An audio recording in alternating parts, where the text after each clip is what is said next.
In this video, I'll show you how to download Adobe Premiere Pro completely free on your PC, Mac, or laptop using Adobe's 14-day free trial.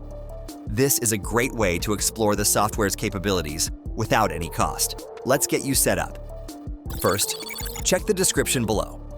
There's a link that will take you directly to Adobe's business trial page for Premiere Pro.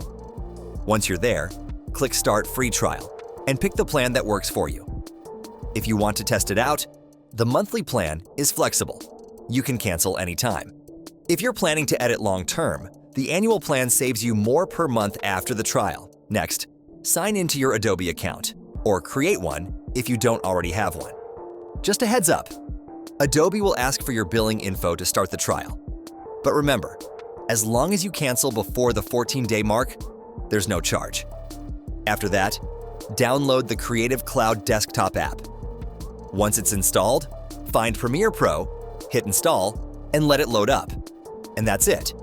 You're ready to start editing like a pro, with full access to all Premiere Pro features: multicam editing, color grading, transitions, effects, and more. If this video helped you out, please like, subscribe, and stay tuned for more tech how-tos and software tips. Catch you in the following tutorial.